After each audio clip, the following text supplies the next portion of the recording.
Friends, நான் உங்கள் RK. நாம் இப்போ 2 in 1 ஸ்டோரிஸ் பார்க்க போகிறோம். அந்த ஸ்டோரிஸில் ஃபஸ்ட்டு ஸ்டோரியோட தலைப்பு என்னன்னா புத்திசாலி காகம். செகண்ட் ஸ்டோரியோட தலைப்பு தாய்ப்பாசம். சரி வாங்க வளவலன்னு பேசாமல் கதைக்குள்ளே போயிடலாம்.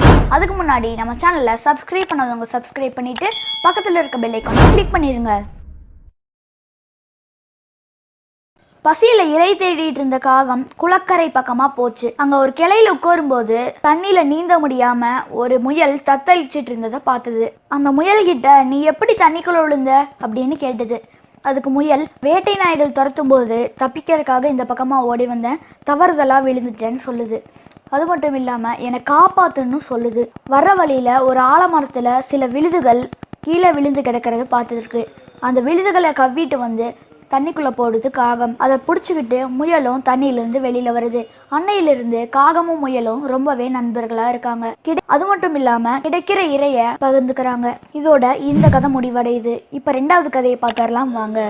கீரவனோங்கிற காட்டுல பிரசவ வலியால துடிச்சுக்கிட்டு இருந்தது. ஒரு பக்கம் அதோட குழந்தைய பார்க்க போறோங்கிற சந்தோஷம், இன்னொரு பக்கம் ரொம்பவே வலி. இந்த நேரத்துல அங்க ஒரு புலி வருது. இந்த மான் அந்த புலிகிட்ட நீ என்னை தாராளமா சாப்பிட்டுக்கோ, ஆனா அதுக்கு முன்னாடி என்னோட குழந்தைய நான் ஈன்றெடுத்துறேன் அப்படின்னு சொல்லுது.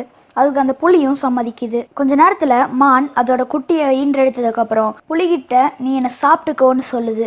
அதுக்கு புலி மனசரங்கி வந்து வேண்டாம், உன்னை சாப்பிட்டு நான் என்ன பண்ண போறேன், நீ இறந்துட்டேன்னா உன் குட்டியை யாரு பாத்துக்குவா, உன் குட்டிக்கு யார் பால் கொடுப்பா அப்படின்னு கேக்குது. கொடுத்த வாக்க காப்பாற்ற துடிக்கிற உன்னோட உயர்குணம் எனக்கு ரொம்பவே பிடிச்சிருக்கு. நான் உன்னை சாப்பிட்டு என்ன செய்ய போறேன், எனக்கு வேண்டான்னு அந்த புலி அங்கிருந்து போயிருது. அதுக்கப்புறம் மானும் மானோட குட்டியும் ரொம்பவே சந்தோஷமா வாழ்றாங்க. And once again, நம்ம சேனலை சப்ஸ்கிரைப் பண்ணாதவங்க சப்ஸ்கிரைப் பண்ணிட்டு பக்கத்தில் இருக்க பெல் ஐகானை கிளிக் பண்ணிருங்க.